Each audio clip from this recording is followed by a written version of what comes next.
അതിസമ്പന്നതയുടെ നടുമുറ്റത്ത് പടുത്തുയർത്തിയ ശ്രീനിലയം എന്ന ആഡംബര കൊട്ടാരത്തിൽ ശ്രീധരൻ എന്ന മനുഷ്യൻ തന്റെ സാമ്രാജ്യം കെട്ടിപ്പടുത്തത് കഠിനാധ്വാനം കൊണ്ടായിരുന്നു. എന്നാൽ ആ കൊട്ടാരത്തിലെ സകല ഐശ്വര്യവും തന്റെ ഏകമകളായ അദീരിലാണെന്ന് അദ്ദേഹം വിശ്വസിച്ചു. 25-ാം വയസ്സിൽ അമേരിക്കയിലെ ഉന്നത പഠനം പൂർത്തിയാക്കി അവൾ മടങ്ങിയെത്തുമ്പോൾ ശ്രീധരനും ഭാര്യ ഗൗരിയും വലിയ പ്രതീക്ഷകളിലായിരുന്നു. എന്നാൽ വിമാനമിറങ്ങിയ നിമിഷം മുതൽ അദീര തന്റെ സ്വപ്നം വെളിപ്പെടുത്തി തുടങ്ങി. വിദേശത്തെ ആധുനികതയല്ല, മറിച്ച് പണത്തോടുള്ള അതിരുകടന്ന അഹങ്കാരമാണ് അവളെ കൂടെ കൂട്ടിയത്. നാട്ടിലെത്തിയ അദീരയ്ക്ക് ചുറ്റുമുള്ളതെല്ലാം പുച്ഛമായിരുന്നു. തന്നെ സ്വീകരിക്കാമെന്ന ഡ്രൈവറോടും വീട്ടുജോലിക്കാരി ശാന്തിയോടും അവൾ പെരുമാറിയത് വെറും അടിമകളോടെന്ന പോലെയായിരുന്നു. ഇവിടെയൊക്കെ എന്ത് പൊടിയാണ്, ഈ നാട് എനിക്ക് ഒട്ടും ചേരുന്നതല്ല എന്നതായിരുന്നു അവളുടെ സ്ഥിരം പല്ലവി. ശ്രീധരനും ഗൗരിയും മകളുടെ ഈ മാറ്റത്തിൽ മനം നൊന്തു. തങ്ങൾ പാവപ്പെട്ടവർക്ക് നൽകുന്ന സഹായങ്ങളെയും ദാനങ്ങളെയും ആതിര പരിഹസിച്ചു. അർഹതയില്ലാത്തവർക്ക് പണം കൊടുക്കുന്നത് വെറും വിഡ്ഢിത്തമാണ് ഡാഡി എന്നവൾ മുഖത്തടിച്ചതുപോലെ പറഞ്ഞു. വിനയവും കാരുണ്യവും മുഖമുദ്രയാക്കിയ ആ മാതാപിതാക്കൾക്ക് മകളുടെ ഈ അഹങ്കാരം ഒരു തീരാവേദനയായി മാറി. അദീര നാട്ടിലെത്തി ഏതാനും ദിവസങ്ങൾ കഴിഞ്ഞപ്പോൾ ഒരു രാത്രിയിൽ കുടുംബത്തിലെ മൂത്ത കാരണവരായ ശ്രീധരന്റെ അമ്മ കല്യാണകാര്യം അവതരിപ്പിച്ചു. മോനെ, അദീരയ്ക്ക് പ്രായം 25 കഴിഞ്ഞു. പഠിത്തമെല്ലാം കഴിഞ്ഞ സ്ഥിതിക്ക് ഇനി നല്ലൊരു ആലോചന നോക്കിക്കൂടെ? എന്റെ കാലം കഴിയും മുൻപ് അവളൊരു കുടുംബമായി കാണാൻ എനിക്ക് വലിയ ആഗ്രഹമുണ്ട്. അമ്മമ്മയുടെ വാക്കുകൾ കേട്ട് ശ്രീധരൻ ഒന്ന് നിശ്വസിച്ചു. അമ്മേ, അവളോടും കൂടി ചോദിക്കണ്ടേ? അമേരിക്കയിൽ നിന്ന് വന്നതല്ലേ ഉള്ളൂ. അവൾക്ക് അവളുടേതായ ചില പ്ലാനുകൾ കാണും. നമുക്ക് സാവധാനം സംസാരിക്കാം. എന്നാൽ ഗൗരിക്ക് അത്ര ക്ഷമയുണ്ടായിരുന്നില്ല. ചേട്ടാ, അവൾ വന്നിട്ട് ഇപ്പോൾ ദിവസങ്ങൾ കഴിഞ്ഞു. ഓരോ ദിവസവും അവളുടെ വാശിയും ദേഷ്യവും കൂടുകയാണ്. ഒരു വിവാഹം കഴിഞ്ഞാൽ ഒരു പക്ഷേ അവളിലൊരു മാറ്റം വന്നാലോ? ഗൗരിയുടെ വേവലാതി ശ്രീധരനും ശരിയാണെന്ന് തോന്നി. അങ്ങനെ പിറ്റേ ദിവസം രാത്രിയിലെ ഭക്ഷണമേശയിൽ വെച്ച് ആ നിർണായകമായ ചർച്ചയ്ക്ക് തുടക്കമായി. അദീര തന്റെ ഐഫോണിൽ മുഴുകി ആഡംബര വിഭവങ്ങൾ കഴിച്ചുകൊണ്ടിരിക്കുകയായിരുന്നു. ശ്രീധരൻ പതിയെ പറഞ്ഞു തുടങ്ങി. മോളെ അദീര, ഡാഡി ഒരു കാര്യം ആലോചിച്ചു. നിനക്ക് അനുയോജ്യനായ ഒരാളെ കണ്ടെത്താൻ രാമു ബ്രോക്കറെ ഞാൻ വിളിച്ചിട്ടുണ്ട്. നിന്റെ സ്റ്റാറ്റസിനും വിദ്യാഭ്യാസത്തിനും ചേരുന്ന നല്ല ആലോചനകൾ വരുന്നുണ്ട്. നിനക്ക് സമ്മതമാണെങ്കിൽ നമുക്ക് മുന്നോട്ട് പോകാം. അതുവരെ ഫോണിലായിരുന്ന അദീരയുടെ ശ്രദ്ധ പെട്ടെന്ന് ഡാഡിയിലേക്ക് തിരിഞ്ഞു. അവളുടെ മുഖം ദേഷ്യം കൊണ്ട് ചുവന്നു. കയ്യിലിരുന്ന സ്പൂൺ പ്ലേറ്റിലേക്ക് വലിച്ചെറിഞ്ഞുകൊണ്ട് അവൾ എഴുന്നേറ്റു. ഡാഡി, എന്തൊക്കെ വിഡ്ഢിത്തമാണ് ഈ പറയുന്നത്? ഞാൻ കല്യാണത്തെ കുറിച്ച് ചിന്തിച്ചിട്ട് പോലുമില്ല. എന്റെ കരിയർ, എന്റെ ഫ്രീഡം, അതിനിടയിലേക്ക് ഒരു വിവാഹം എനിക്ക് ചിന്തിക്കാൻ പോലും കഴിയില്ല. ഈ നാട്ടിലെ ഏതെങ്കിലും ഒരാളെ കെട്ടി ഇവിടെ തളച്ചിടാൻ എന്നെ കിട്ടില്ല. അമ്മൂമ്മ അവളുടെ അടുത്തേക്ക് ചെന്ന് സ്നേഹത്തോടെ കൈപിടിച്ചു. മോളെ, പ്രായമാകുമ്പോൾ ഇതൊക്കെ നടക്കേണ്ടതല്ലേ? നിന്റെ നന്മയ്ക്ക് വേണ്ടിയല്ലേ ഞങ്ങൾ പറയുന്നത്? എന്നാൽ അദീര ആ കൈകൾ തട്ടി മാറ്റി. എന്റെ നന്മ എന്താണെന്ന് എനിക്കറിയാം അമ്മൂമ്മേ. എന്നെ നിർബന്ധിക്കാൻ നോക്കണ്ട. ഈ വീട്ടിലെ പണവും സൗകര്യങ്ങളും എനിക്ക് മതി. അതിനപ്പുറം മറ്റൊരു ജീവിതം എനിക്ക് വേണ്ട. അദീരയുടെ മറുപടി ശ്രീധരനെ വല്ലാതെ വേദനിപ്പിച്ചു. സ്നേഹം കൊണ്ടോ നിർബന്ധം കൊണ്ടോ അവളെ മാറ്റാൻ കഴിയില്ലെന്ന് അദ്ദേഹത്തിന് മനസ്സിലായി. ആ രാത്രി ശ്രീധരൻ ഉറങ്ങിയില്ല. തന്റെ മകളുടെ അഹങ്കാരം നാളെ അവളെ തകർക്കുമെന്ന് അദ്ദേഹം ഭയന്നു. ഒടുവിൽ ഒരു കടുത്ത തീരുമാനത്തിൽ അദ്ദേഹം എത്തിച്ചേർന്നു. പിറ്റേന്ന് രാവിലെ അദ്ദേഹം അദീരയെ തന്റെ ഓഫീസിലേക്ക് വിളിച്ചു വരുത്തി. മോളെ, നീ കല്യാണത്തിന് സമ്മതിക്കില്ല എന്നത് നിന്റെ തീരുമാനമാണ്. എങ്കിൽ എന്റെ തീരുമാനം നീ കേൾക്കണം. ശ്രീധരന്റെ ശബ്ദത്തിൽ മുൻപെങ്ങുമില്ലാത്ത ഗൗരവമുണ്ടായിരുന്നു. ഈ കാണുന്ന സകല സ്വത്തുക്കളും ബിസിനസ്സും ബാങ്ക് ബാലൻസും ഈ വീടും എന്റെ കഠിനാധ്വാനമാണ്. നീ വിവാഹത്തിന് തയ്യാറായില്ലെങ്കിൽ അടുത്ത മാസം തന്നെ ഇതെല്ലാം ഞാൻ ഒരു ചാരിറ്റബിൾ ട്രസ്റ്റിന് എഴുതി കൊടുക്കും. നിനക്ക് ഒരു രൂപ പോലും അവകാശം ഉണ്ടാകില്ല. പണമില്ലാതെ, ഈ ആഡംബരങ്ങളില്ലാതെ നിനക്ക് ജീവിക്കാമെങ്കിൽ നിന്റെ ഇഷ്ടം പോലെ നടക്കാം. അദീര ഞെട്ടിപ്പോയി. സ്വപ്നത്തിൽ പോലും ഇങ്ങനൊരു നീക്കം അവൾ പ്രതീക്ഷിച്ചിരുന്നില്ല. പണമില്ലാത്ത ലോകം അവൾക്ക് നരകതുല്യമാണ്.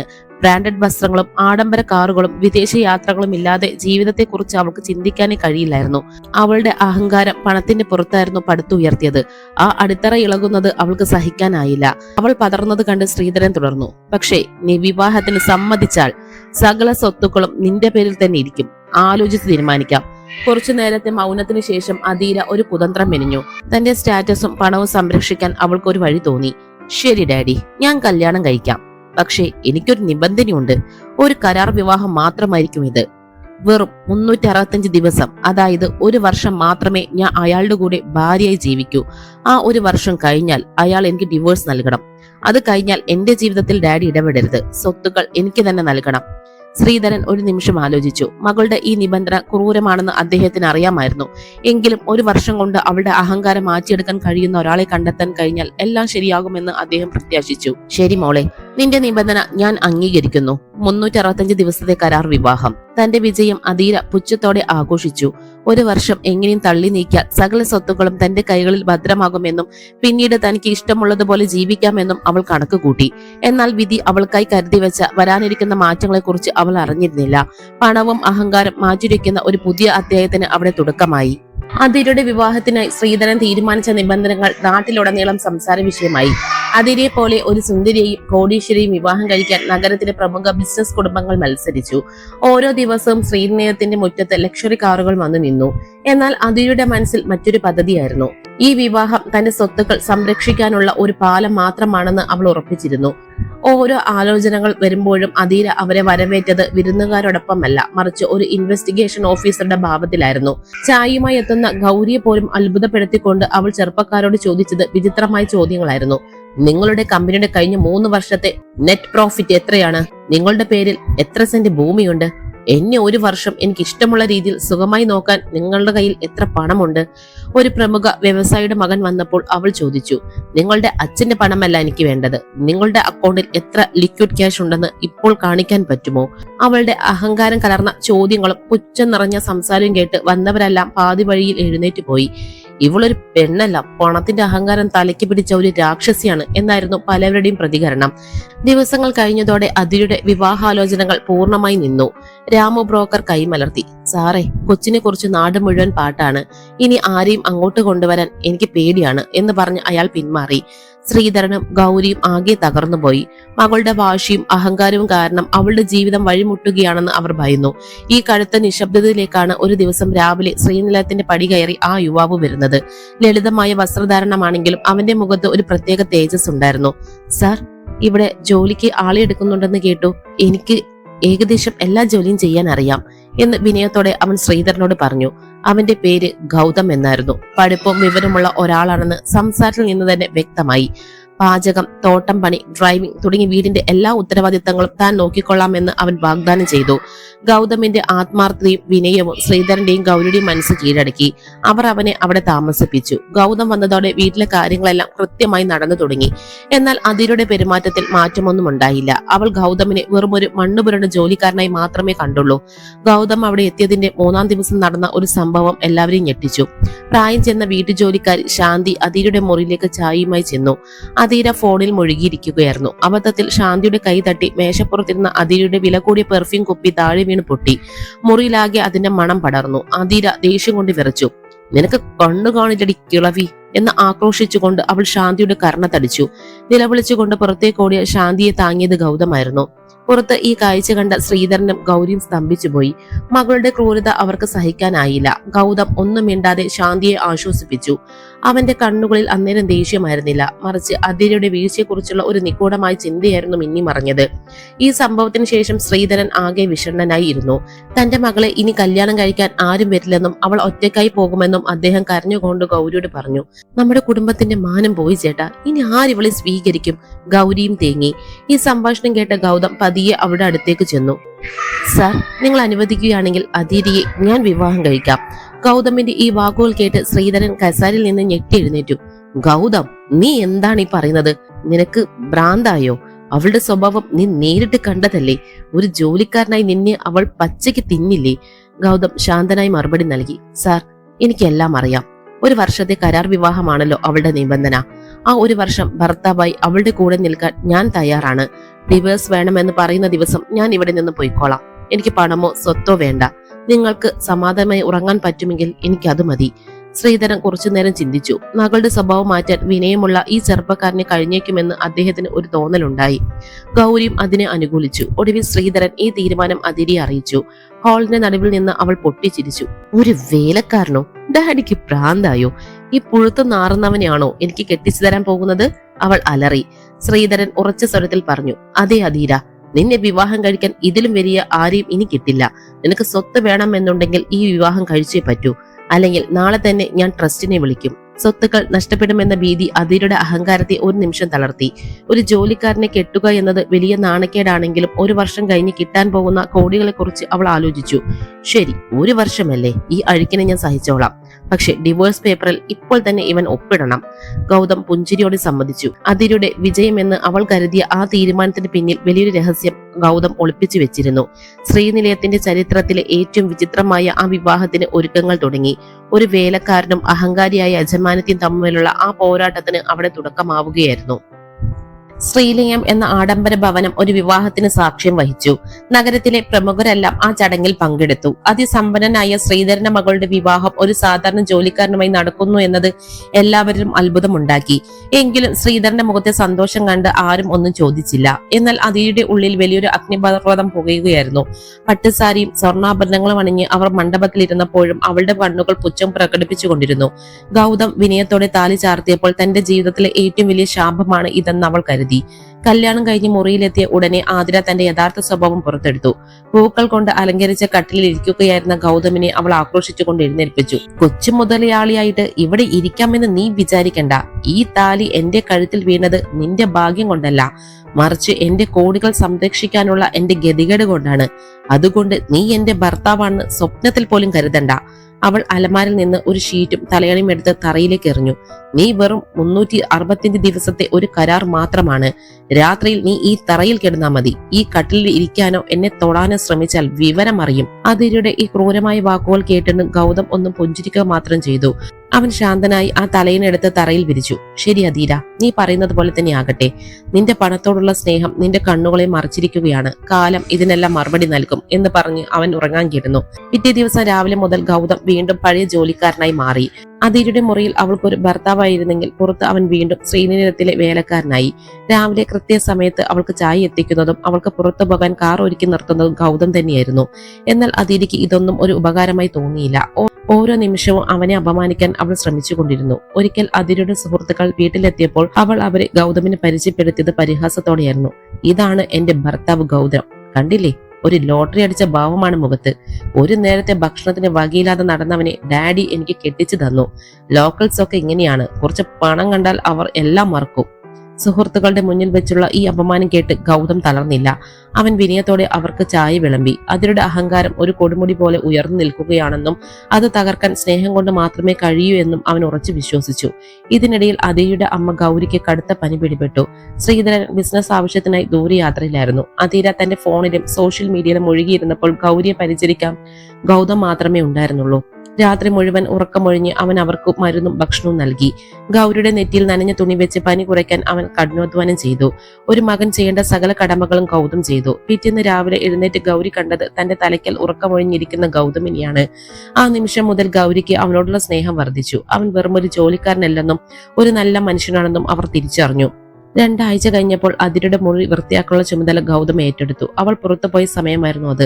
മുറി തൂത്തുവാരുന്നതിനിടയിൽ അലമാരയുടെ വശത്ത് വീണ് കിടന്നിരുന്ന ഒരു പഴയ ഫോട്ടോ അവന്റെ കണ്ണിൽപ്പെട്ടു. കൗതുകത്തോടെ അതെടുത്ത് നോക്കിയ ഗൗതം ഒരു നിമിഷം സ്തംഭിച്ചുപോയി. അവന്റെ കൈകൾ വിറച്ചു, കണ്ണുകൾ നിറഞ്ഞു. ആ ഫോട്ടോയിൽ ഉണ്ടായിരുന്നത് അധീരയും ഗൗരിയും പിന്നെ അവന്റെ ജീവിതവുമായി ബന്ധപ്പെട്ട മറ്റൊരു വ്യക്തിയുമായിരുന്നു. ആ ഫോട്ടോയിലെ രഹസ്യം ഗൗതമിനെ വല്ലാതെ ഉലച്ചു. പക്ഷെ അവൻ അത് ആരോടും പറഞ്ഞില്ല. ആ ഫോട്ടോ പഴയ സ്ഥലത്ത് തന്നെ വെച്ച് അവൻ അവിടെ നിന്ന് ശാന്തനായി ഇറങ്ങിപ്പോയി. ആതിരയാകട്ടെ ഓരോ ദിവസവും തന്റെ ഡയറിയിൽ ഗുണന ചിഹ്നം ഇട്ടുകൊണ്ടിരുന്നു. ഡിവോഴ്സ് ലഭിക്കാൻ ഇനി എത്ര ദിവസങ്ങൾ കൂടി ബാക്കിയുണ്ട് എന്നതായിരുന്നു അവളുടെ ഏക ചിന്ത. ഓരോ ദിവസവും ഓരോ കോടിയുടെ ലാഭമായിട്ടാണ് അവൾ കണക്കാക്കിയത്. ഇനി 200ഓളം ദിവസങ്ങൾ കൂടി കഴിഞ്ഞാൽ ഈ നരകത്തിൽ നിന്ന് എനിക്ക് മോചനം ലഭിക്കും.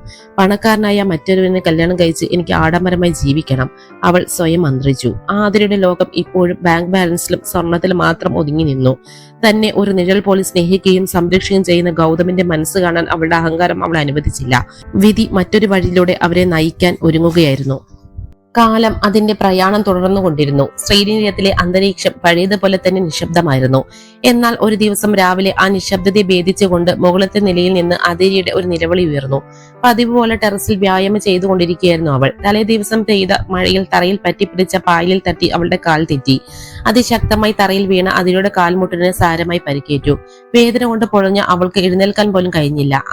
ആ സമയം തോട്ടം നനയ്ക്കുകയായിരുന്നു ഗൗതം ഓടിയെത്തി. തന്റെ വേദനയേക്കാൾ കൂടുതൽ അഹങ്കാരം മുൻപിൽ കണ്ട അധീര തന്നെ തൊടാൻ വന്ന ഗൗതമിനെ തടയാൻ ശ്രമിച്ചു. എന്നെ തുടരുത്, ഞാൻ ഡാഡിയെ വിളിച്ചോളാം, അവൾ വേദന കടിച്ചമർത്തി പറഞ്ഞു. എന്നാൽ ഗൗതം അത് കേട്ടില്ല. ഇപ്പോൾ നിന്റെ അഹങ്കാരമല്ല നോക്കേണ്ടത്, നിന്റെ വേദനയാണ് എന്ന് ഉറച്ച സ്വരത്തിൽ പറഞ്ഞുകൊണ്ട് അവൻ അവളെ കൈകളിൽ കോരിയെടുത്തു. ആ നിമിഷം അതിരിക്ക് ആദ്യമായി തോന്നി ഈ കൈകൾക്ക് എന്തോ ഒരു പ്രത്യേക കരുത്തുണ്ടെന്ന്. അവളെ മുറിയിലെത്തിച്ച് കട്ടിലിൽ കിടത്തിയ ശേഷം അവൻ തന്നെ പ്രഥമ ശുശ്രൂഷകൾ നൽകി. ഡോക്ടർ വന്ന് പരിശോധിച്ചപ്പോൾ സാരമായി ചതവുണ്ടെന്നും ആഴ്ചകളോളം വിശ്രമം വേണമെന്ന് നിർദ്ദേശിച്ചു. പിന്നീടുള്ള ദിവസങ്ങൾ അധീരയ്ക്ക് തികച്ചും വ്യത്യസ്തമായിരുന്നു. സദാസമയം ഓടി നടന്നിരുന്ന അവൾക്ക് 4 ചുവരുകൾക്കുള്ളിൽ ഒതുങ്ങിക്കൂടേണ്ടി വന്നു.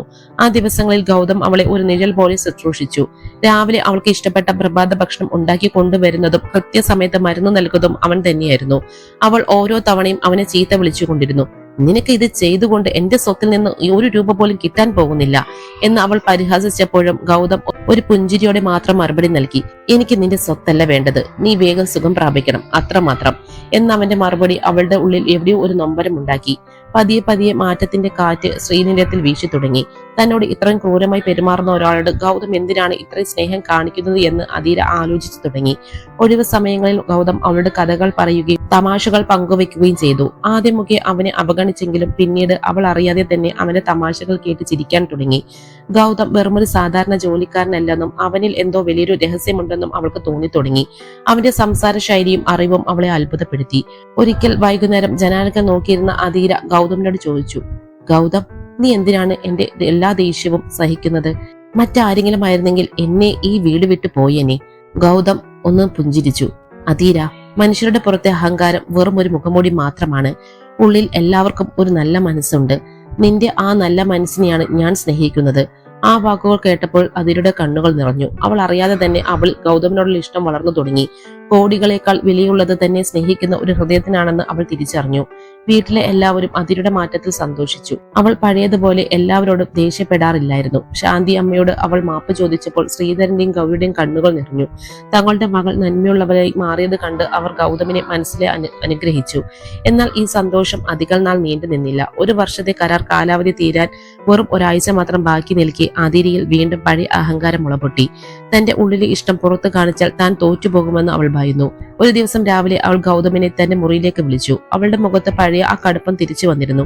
ഗൗതം, നമ്മുടെ കരാർ തീരാൻ ഇനി വെറും 7 ദിവസമേ ഉള്ളൂ. അതിനുശേഷം നീ ഇവിടെ ഉണ്ടാവരുത്. ഇതാ ഡിവോഴ്സ് പേപ്പർ, ഇതിപ്പോൾ തന്നെ ഒപ്പിട്ടേക്ക്, അവൾ തണുത്ത സ്വരത്തിൽ പറഞ്ഞു. ഗൗതം ഞെട്ടിപ്പോയി.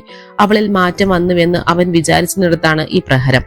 എന്നാൽ അവൻ ശാന്തത കൈവിട്ടില്ല. ശരി അധീര, 365 ദിവസം ഞാൻ ഇതിൽ ഒപ്പിടാം. ആ ദിവസം വരെ നിന്റെ കൂടെ ഇരിക്കാൻ എനിക്ക് അവകാശമുണ്ട് എന്ന് പറഞ്ഞ് അവൻ അവിടെ നിന്ന് ഇറങ്ങിപ്പോയി. അതിരുടെ ഈ തീരുമാനം കേട്ട് ശ്രീധരനും ഗൗരിയും തകർന്നു പോയി.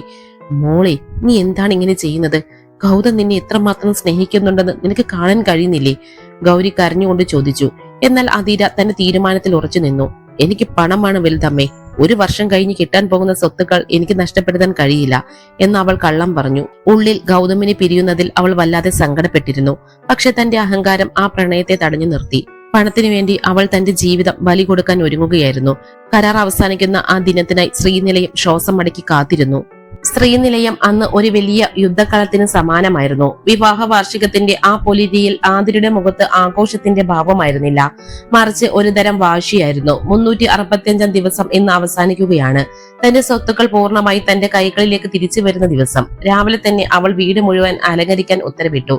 എല്ലാവരെയും ഹാളിലേക്ക് വിളിച്ചു വരുത്തി. ഗൗതം പതിവ് പോലെ ശാന്തനായി ഒരു വശത്ത് നിന്നു. അധീര ഒരു വലിയ കേക്ക് മുറിച്ച് അതിന്റെ ഒരു കഷ്ണം ഗൗതമിന് നൽകി. പക്ഷെ ആ സ്നേഹപ്രകടനത്തിന് പിന്നിൽ കടുത്ത ഒരു ചതിയുണ്ടായിരുന്നു. കേക്ക് നൽകിയ ഉടനെ അവൾ തന്റെ ബാഗിൽ നിന്ന് ആ മാരകമായ പേപ്പർ പുറത്തെടുത്തു. Divorce paper. ഇന്ന് നമ്മുടെ കരാർ അവസാനിക്കുന്നു. നിനക്ക് ഞാൻ തന്ന വാക്ക് പാലിച്ചിരിക്കുന്നു. ഇതാ നിന്റെ മോചനം. ഇതിൽ ഒപ്പിട്ട് ഇപ്പോൾ തന്നെ ഈ പടി ഇറങ്ങണം. അധീരയുടെ ശബ്ദം ആ ഹോളിൽ മുഴങ്ങി. ശ്രീധരൻ മുന്നോട്ട് വന്നു. മോളെ, നീ ഇത് എന്ത് വിഡ്ഢിത്തമാണ് കാണിക്കുന്നത്? ഗൗതമിനെ പോലെ ഒരാളെ നിനക്കിനി കിട്ടില്ല. എന്നാൽ ആതിര വഴങ്ങിയില്ല. അവൾ ഗൗതമിനെ നോക്കി പുച്ഛത്തോടെ ചിരിച്ചു. ഡാഡി, ഇവൻ വെറുമൊരു ലോക്കൽ ജോലിക്കാരനാണ്. എന്റെ സ്റ്റാറ്റസും ചേരുന്ന ഒരാളല്ല ഇവൻ. പണത്തിന് വേണ്ടിയാണ് ഇവൻ എന്റെ കൂടെ കഴിഞ്ഞത്. ആ പണം ഞാൻ കൊടുക്കാം. പക്ഷെ ഇവൻ എന്റെ ജീവിതത്തിൽ ഉണ്ടാവരുത്. ലോക്കൽ എന്ന വിളി കേട്ടതും അതുവരെ തലതാഴ്ത്തി നിന്ന ഗൗതമിന്റെ ഭാവം പെട്ടെന്ന് മാറി. അവന്റെ കണ്ണുകളിൽ ഒരു തീജ്വല പടർന്നു. അവൻ ഉറക്കെ അലറി, നിർത്തടി, ആരാണ് ലോക്കൽ എന്ന് നിനക്കറിയണോ? ആ ശബ്ദം കേട്ട് അധീര ഒന്ന് വിറച്ചു. ഹാളിൽ ഉണ്ടായിരുന്ന എല്ലാവരും നിശബ്ദരായി. ഗൗതം തന്റെ പോക്കറ്റിൽ നിന്ന് ഒരു ഫോൺ എടുത്ത് ഒരാളെ വിളിച്ചു. നിമിഷങ്ങൾക്കുള്ളിൽ ശ്രീനിലയത്തിന്റെ മുറ്റത്ത് 3 കറുത്ത ലക്ഷറി കാറുകൾ വന്നു നിന്നു. അതിൽ നിന്നിറങ്ങിയത് ബോഡി ഗാർഡുകളായിരുന്നു. ഗൗതം അതിരുടെ നേരെ വിരൽ ചൂണ്ടി പറഞ്ഞു, നീ കണ്ട പണമല്ല ലോകം. ഞാൻ ഗൗതം വർമ്മയാണ്, വർമ്മ ഗ്രൂപ്പ്സ് ഓഫ് കമ്പനീസിന്റെ ഉടമസ്ഥനായ വർമ്മയുടെ ഏക മകൻ. നിന്റെ ഡാഡിയേക്കാൾ 10 ഇരട്ടി സമ്പാദ്യം എനിക്ക് ലണ്ടനിലുണ്ട്. നിന്റെ അഹങ്കാരത്തിന് മുന്നിൽ ഞാൻ തോറ്റുകൊടുക്കുമെന്ന് നീ കരുതിയോ? പണമില്ലാത്തത് കൊണ്ടല്ല, നിന്റെ ഉള്ളിലെ മനുഷ്യനെ കണ്ടെത്താനാണ് ഞാൻ ഈ വേഷം കെട്ടിയത്. ആ വെളിപ്പെടുത്തൽ കേട്ട് അധീര സ്തംഭിച്ചു പോയി. അവളുടെ കയ്യിലിരുന്ന പേപ്പറുകൾ താഴെ വീണു. ഗൗതം തുടർന്നു, ഞാൻ ഇവിടേക്ക് വന്നത് എന്തിനാണെന്ന് നിനക്കറിയാമോ? നിന്നോട് നന്ദി പറയാൻ. 3 വർഷം മുൻപ് അമേരിക്കയിൽ വെച്ച് ഒരു കാറപകടത്തിൽപ്പെട്ട് കിടന്ന എന്റെ അമ്മയെ ആരും സഹായിക്കാതിരുന്നപ്പോൾ നിന്റെ കാറിൽ അവരെ ആശുപത്രിയിൽ എത്തിച്ചത് നീയായിരുന്നു. ഡോക്ടർമാർ കൈവിട്ടപ്പോൾ നിന്റെ രക്തം നൽകി എന്റെ അമ്മയെ നീ രക്ഷിച്ചു. ആ അതിരിയാണ് ഞാൻ തിരിഞ്ഞു നടന്നത്. പക്ഷെ നിന്റെ അഹങ്കാരത്തെ കുറിച്ച് അറിഞ്ഞപ്പോൾ എന്റെ അമ്മയാണ് പറഞ്ഞത് ആ മോളെ നന്മയുടെ വഴിയിലേക്ക് കൊണ്ടുവരണമെന്ന്. നിന്റെ വാശി മാറ്റാൻ ഞാൻ ഒരു വേലക്കാരനായി മാറി. അതിരുടെ മനസ്സ് പിന്നിലേക്ക് സഞ്ചരിച്ചു. അപകടത്തിൽപ്പെട്ട ആ സ്ത്രീയെ താൻ സഹായിച്ചത് ഓർത്തെടുത്തു. താൻ രക്ഷിച്ചത് ഗൗതമിന്റെ അമ്മയായിരുന്നു എന്ന തിരിച്ചറിവ് അവളുടെ ഹൃദയത്തെ തകർത്തു. ഗൗതം ഡിവോഴ്സ് പേപ്പർ കയ്യിലെടുത്തു. നിനക്ക് ഈ പേപ്പർ വേണമെങ്കിൽ ഞാൻ ഒപ്പിട്ട് തരാം. പക്ഷെ നിനക്ക് അർഹതയില്ലാത്ത ഒരു സാധനം എന്റെ കൈവശമുണ്ട്, ഈ താലി. നീ ഇതിനെ ഒരു ചരടായി മാത്രം കണ്ടെങ്കിൽ എനിക്ക് ഇത് എന്റെ അമ്മയുടെ ജീവൻ രക്ഷിച്ച മോളോടുള്ള സ്നേഹമായിരുന്നു. നിനക്ക് ഡിവോഴ്സ് വേണമെങ്കിൽ ഞാൻ കെട്ടിയ ഈ താലി എനിക്ക് തിരികെ തരണം. ഗൗതം താലി അഴിക്കാൻ ആംഗ്യം കാണിച്ചപ്പോൾ ആതിര പൊട്ടിക്കരഞ്ഞുപോയി. പണത്തേക്കാൾ വലിയ സമ്പാദ്യം തന്നെ സ്നേഹിക്കുന്ന ഈ മനുഷ്യനാണെന്ന് അവൾ മനസ്സിലാക്കി. തന്റെ അഹങ്കാരം ഒരു ചീട്ടുകൊട്ടാരം പോലെ തകർന്നു വീണു. അവൾ ഓടിച്ചെന്ന് ഗൗതമിന്റെ കാലിൽ വീണു. എനിക്ക് മാപ്പ് തരൂ, ഞാൻ പാപിയാണ്. ഈ താലി എനിക്ക് താലി മാത്രമല്ല, എന്റെ ജീവനാണ്. എന്നെ വിട്ടു പോകരുത് ഗൗതം, അവൾ നിലവിളിച്ചു. അവളുടെ കണ്ണീരിൽ ആ അഹങ്കാരമെല്ലാം ഒലിച്ചുപോയി. ഈ കാഴ്ച കണ്ട ശ്രീധരന്റെയും ഗൗരിയുടെയും കണ്ണുകൾ നിറഞ്ഞു. ഗൗതം അവളെ ചേർത്ത് പിടിച്ചു. അന്ന് തന്നെ അവൾ ഗൗതമിന്റെ വലിയ കൊട്ടാരത്തിലേക്ക് പുറപ്പെട്ടു. അവിടെ വെച്ച് ഗൗതമിന്റെ അമ്മ ലക്ഷ്മിയെ കണ്ടപ്പോൾ ഗൗരി ആശ്ചര്യപ്പെട്ടു. എന്റെ പ്രിയപ്പെട്ട കൂട്ടുകാരി ലക്ഷ്മിയാണോ ഇത്? ഗൗരി ലക്ഷ്മിയെ കെട്ടിപ്പിടിച്ചു. തങ്ങളുടെ മക്കൾ ഒന്നായതിൽ ആ മാതാപിതാക്കൾക്ക് വലിയ സന്തോഷമായി. അധീര പഴയ അധീരയായിരുന്നില്ല. അവൾ നന്മയുള്ളവളായി മാറി. പണത്തേക്കാൾ വലിയ സമ്പാദ്യം സ്നേഹവും വിനയവുമാണെന്ന് അവൾ ലോകത്തിന് കാട്ടിക്കൊടുത്തു. ഗൗതമിന്റെ കരുത്തുള്ള കൈകൾ പിടിച്ച് അവൾ പുതിയൊരു ജീവിതത്തിലേക്ക് ചുവടുവെച്ചു. നന്മയുടെ വിത്തുകൾ പാകിയാൽ അത് ഒരു നാൾ സ്നേഹത്തിന്റെ ഫലമായി തിരികെ വരുമെന്ന് അധീര തന്റെ ജീവിതത്തിലൂടെ പഠിച്ചു. ഇണക്കങ്ങളും പിണക്കങ്ങളുമായി അവരുടെ സുന്ദരമായ ദാമ്പത്യം അവിടെ ആരംഭിച്ചു. പണം വെറുമൊരു കടലാസ് മാത്രമാണെന്നും മനുഷ്യത്വമാണ് ശാശ്വതം എന്നുള്ള വലിയ സത്യം തിരിച്ചറിഞ്ഞുകൊണ്ട് ശ്രീനിലയത്തിലെ കഥ അവിടെ ശുഭപര്യവസാനമായി.